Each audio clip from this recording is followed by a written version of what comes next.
Hello friends, मैं हूँ Anas Kumar. I hope आप सब लोग ठीक होंगे। इस वीडियो में बिहार पुलिस कांस्टेबल के एग्ज़ाम डेट के ऊपर बात करेंगे कि एग्ज़ाम कब तक लिए जा सकते हैं, जो संभावित होंगे, क्या चल रहे हैं एग्ज़ाम को लेकर, इसके ऊपर बात करेंगे और कितना इंतज़ार करने पड़ेंगे एग्ज़ाम डेट के नोटिफिकेशन को लेकर, नोटिस को लेकर।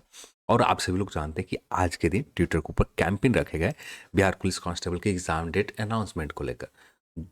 जिन्होंने भी इसे ऑर्गेनाइज़ किया कैंपेन को लेकर, मैं सजेस्ट यही करूँगा जितना हो सके आप इन चीज़ों से बढ़िया है कि आप कम से कम एक लेटर लिखना स्टार्ट करें। आप सीएसबीसी के कार्यालय में जो ज़्यादा काम करेगा, इससे असल में रियल ग्राउंड के ऊपर प्रेशर पड़ता है सीएसबीसी के ऊपर।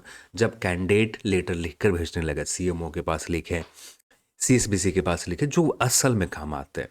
तो यहाँ पर अपनी जगह पर है, सब अपने अपने तरीके से अपना बात रखते हैं। तो यहाँ पर जो भी है इसके ऊपर हम लोग बात नहीं करेंगे। अब हम लोग बात करते हैं बिहार पुलिस कांस्टेबल के एग्ज़ाम को लेकर। जैसे आप सभी लोग जानते हैं बिहार पुलिस कांस्टेबल के एग्ज़ाम हुए, जिनमें से कुछ एग्ज़ाम के बाद पेपर लीक हो गए, जो चीट पुर्जे जो भी निकल कर आए, और सीएसबीसी ने इस चीज़ को एक्सेप्ट भी किया और जांच एजेंसियां ने भी इस चीज़ को कंफर्म किया कि हाँ पेपर लीक हुए थे और जो कुछ सेंटर इसमें इन्वॉल्वमेंट भी थी। अब इसको लेकर इसके बाद यहाँ पर सीएसबीसी को जो 15 आने वाले समय में एग्ज़ाम थे उन्हें स्थगित कर दिए गए। अब बात ये आती है कि बिहार पुलिस के चेयरमैन, जो नए चेयरमैन, पुराने चेयरमैन थे, इन्हें हटा दिए गए। क्या रीज़न था हटाने के लिए? इसको लेकर पब्लिक डोमेन में, यानी आप या हम सभी, कोई भी नहीं जानता कि चेयरमैन को क्यों हटाया गया। इनके पीछे चेयर पेपर लीक को लेकर कुछ इन्वॉल्वमेंट थे या जो एक रूटीन तरीके से, क्योंकि कार्यकाल अभी पूरे नहीं हुए थे और कार्यकाल नहीं पूरे हुए थे और बीच में ही हटाना, कुछ ना कुछ शक तो आते हैं कि कुछ ना कुछ इन्वॉल्वमेंट पेपर लीक को लेकर या इनके पेपर लीक को लेकर या एग्ज़ाम ऑर्गेनाइज करने को लेकर कुछ स्लो प्रोसेस होगा, जो भी हो, जो एग्जैक्ट हमें नहीं पता।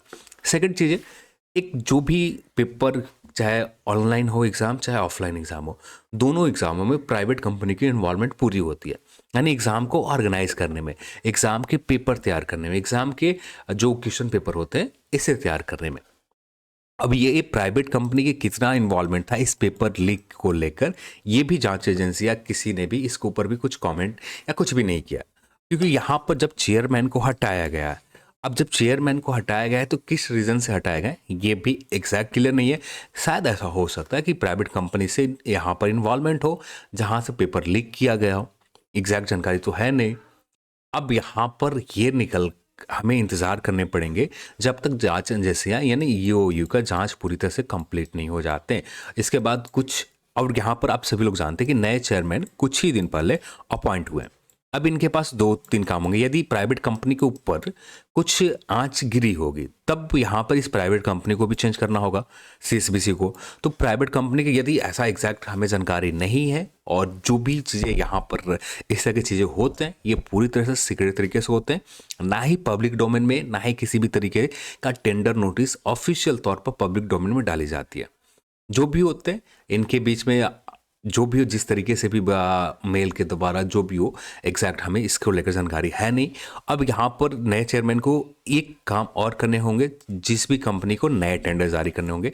अब नए टेंडर जारी करने के बाद वह भी चेयरमैन, नए चेयरमैन कुछ ही दिन पहले अपने पदभार संभाला है। जब पदभार कुछ दिन पहले संभाला है तो टेंडर निकालने में एक मंथ, टेंडर के कौन लोग, कितने लोग इसमें इंटरेस्ट दिखाते हैं, फिर उसके बाद इनका क्या जो भी चीज़ें मांगा होगा, इनके ऊपर लोग, जो टेंडर कंपनी, प्राइवेट कंपनी, इनका रिस्पांस क्या रहता है, इसमें कम से कम 1 से 2 मंथ का काम होता है। ये 1 से 2 मंथ इजिली लग जाते हैं। अब कितना भी यहाँ पर जल्दबाजी किया जाए, ये इनके बीच में जो कम्युनिकेशन फाइनलाइज होते होते 1 से 2 मंथ लग जाते हैं। तो यहाँ पर हमें पहला काम सीएसबीसी के पास ये है, जो अभी तक, जैसे सीएसबीसी, जैसे बहुत सारे लोग का कहना कि मार्च में हो जाएंगे, मार्च में चुनाव आचार संहिता लागू हो रहा है। और यदि चुनाव के आचार संहिता लागू हो रहे हैं, ठीक है, चुनाव मार्च के महीने में किए जा सकते हैं, ऐसा नहीं है कि नहीं किया जा सकता, क्योंकि वहाँ पर मार्च के महीने में इतना चुनाव का इन्वॉल्वमेंट नहीं हुआ। जो भी होगा, नामांकन, नॉमिनेशन वगैरह चल रहे होंगे और यहाँ पर भी जो भी एडमिनिस्ट्रेशन के इन्वॉल्वमेंट होंगे। सप्ताह में 1-2 दिन जो नामांकन में कुछ स्पेशल सिनारियो आएगा जहाँ पर तो थोड़ी बहुत यहाँ पर दिक्कत आएंगे, मार्च में लिए जा सकते हैं। पर अभी तक सीएसपीसी के द्वारा किसी भी तरह का एग्ज़ाम लेटर नहीं जारी किया गया। जो एग्ज़ाम जैसे एग्ज़ाम सेंटर प्रिक्वायरमेंट को लेकर, यानी एग्ज़ाम सेंटर कंफर्मेशन को लेकर जो लेटर जारी किए जाते हैं, ये लेटर अभी तक नहीं जारी किए गए। और जो भी लेटर आपने इंटरनेट के ऊपर देखा है अभी तक, वो सारे के सारे लेटर फेक थे, एडिटेड थे। इसके ऊपर हम लोगों ने बात नहीं किया है। फिर भी जो भी आप, क्योंकि आप सभी लोगों ने इंटरनेट के ऊपर अवेयर ही हो, आप सभी लोग लगातार देख ही रहे हो, तो इसके ऊपर बात करना कोई तुल भी नहीं बनता, क्योंकि फेक नोटिस है और यहाँ पर हमें इंतजार करने के अलावा कोई ऑप्शन नहीं है। एग्जाम सेंटर को लेकर अभी तक कोई भी नोटिस नहीं डालेंगे, तो मार्च का महीना तो पूरी तरह से नेगलेक्ट कर दो आप। मार्च में जो एग्जाम होने के जो लोग भी प्रॉबिलिटी बता रहे हैं कि मार्च में एग्जाम लिए जा सकते हैं, ये प्रॉबिलिटी तो खत्म हो जाते हैं।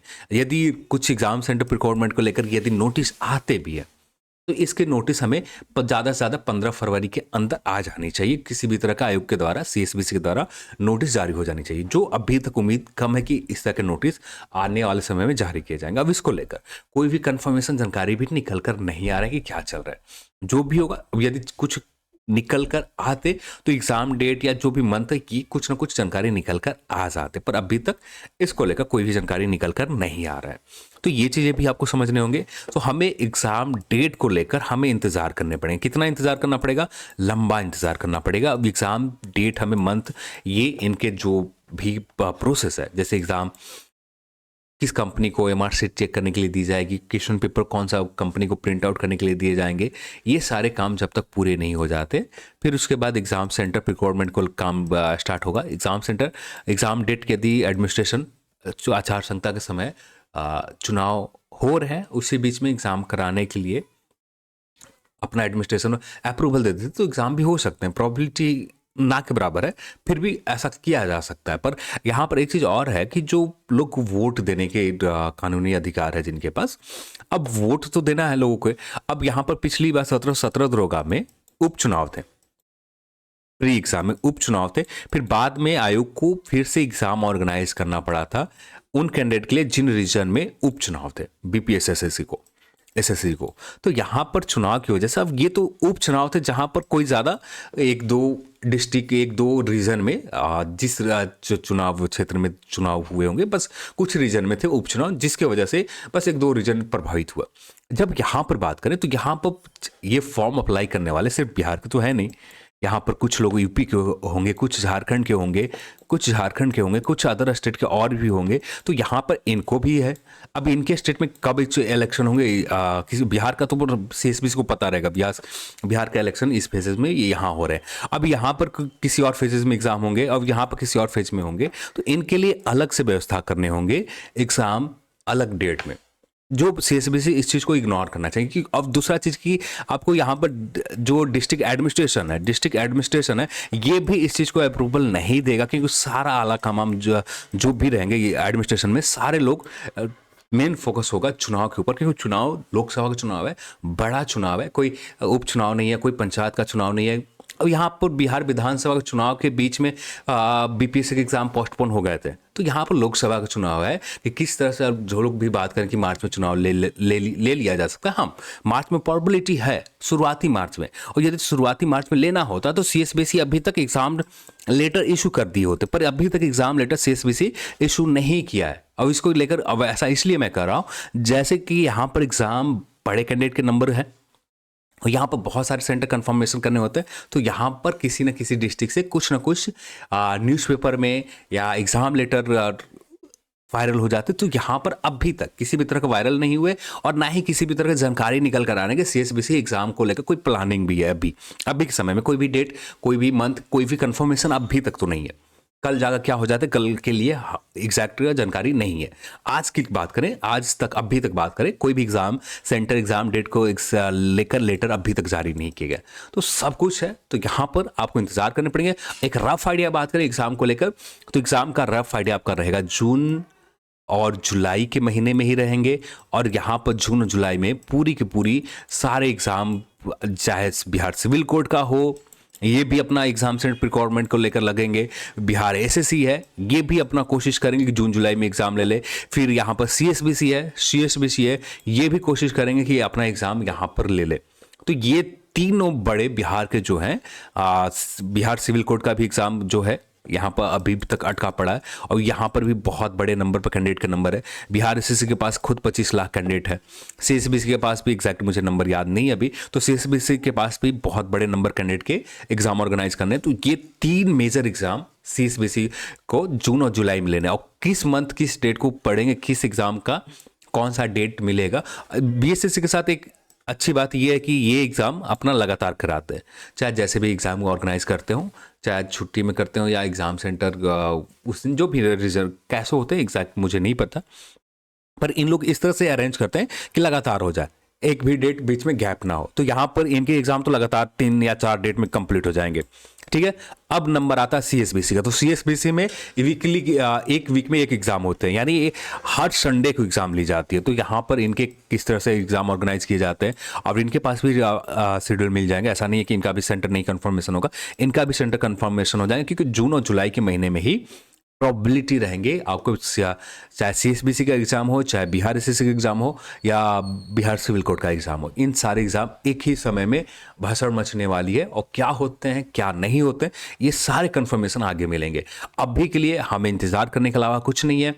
जो भी ट्विटर कैंपेन को वो चल रहे हैं तो वहाँ पर आप लोग अपना ट्वीट कर सकते हैं, कुछ ना कुछ पॉजिटिव रिस्पॉन्स निकल कर आते हैं तो अच्छी बात है, नहीं निकल कर आते तो और आपको इंतज़ार करने पड़ेंगे। और जिसके कंफर्मेशन एग्जाम डेट के कंफर्मेशन हमें निकल कर आएंगे भी तो मई के महीने में या अप्रैल के महीने में निकल कर आएंगे, अप्रैल या मई के महीने में, अप्रैल लास्ट तक या जो भी हो। इस समय तक हमें एग्ज़ाम सेंटर प्रिक्वायरमेंट को लेकर जो भी लेटर, क्योंकि चुनाव शुरुआत हो गए होंगे और एग्ज़ाम सेंटर के प्रिक्वायरमेंट को लेकर कुछ ना कुछ तैयारी चलने लगेगी, तो तब जाकर यहाँ पर हमें इसकी जानकारी निकल कर आएंगे। फिर इसके बाद बात करें, चाहे मई के महीने भी हो सकते हैं, क्या होते हैं आगे चलकर हमें इंतजार करने पड़ेंगे। तो ये थे सीएसबीसी के एग्ज़ाम को लेकर। अब भी सीएसबीसी के एग्ज़ाम को लेकर हमें इंतजार करने के अलावा हमारे पास कुछ नहीं है, तो आप सभी लोग इंतजार करें। कुछ दिन की बात है, कुछ दिन नहीं कुछ महीने की बात है, कुछ महीने में ये एग्ज़ाम डेट और सब कुछ क्लियर हो जाएंगे। बस इशू ये है कि पेपर लीक होने के बाद सब कुछ प्रभावित होता है।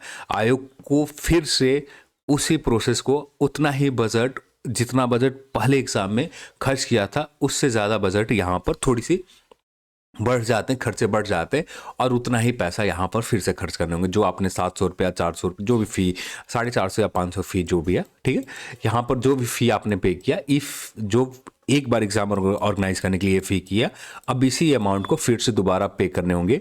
अब यहाँ पर सरकार की भी सहायता की ज़रूरत पड़ती है, सीएसबीसी को सरकार की भी सहायता की ज़रूरत पड़ेंगे, क्योंकि पहली बार में ही टेंडर में सारे कुछ में यहाँ पर ये पैसे तो आपके खर्च हो गए। अब सरकार की सहायता यहाँ पर मिलेंगे, तब जाकर यहाँ पर भी एग्ज़ाम डेट, एग्ज़ाम सेंटर्स और जो प्राइवेट कंपनी के प्रिक्वायरमेंट ये सब कुछ चलते रहते हैं। तो बहुत सारी चीज़ें बैकडोर में काम चलते हैं और ये ऐसा नहीं है कि भैया सीएसबीसी को फॉर्म अप्लाई कर लिया तो एग्ज़ाम डेट इस तरह से ले लेंगे। इनके पीछे भी बहुत ज़्यादा मेहनत लगता है और यहाँ पर पेपर लीक करने वाले, पेपर लीक करवाने वाले और चाहे यहाँ पर जिनकी भी इन्वॉल्वमेंट हो, बस वो तो अपने यहाँ पर काम के लिए, पैसे के लिए, अपने जो भी हो, लोग यहाँ पर पैसे और कैंडिडेट का टाइम सब कुछ बर्बाद कर देते हैं।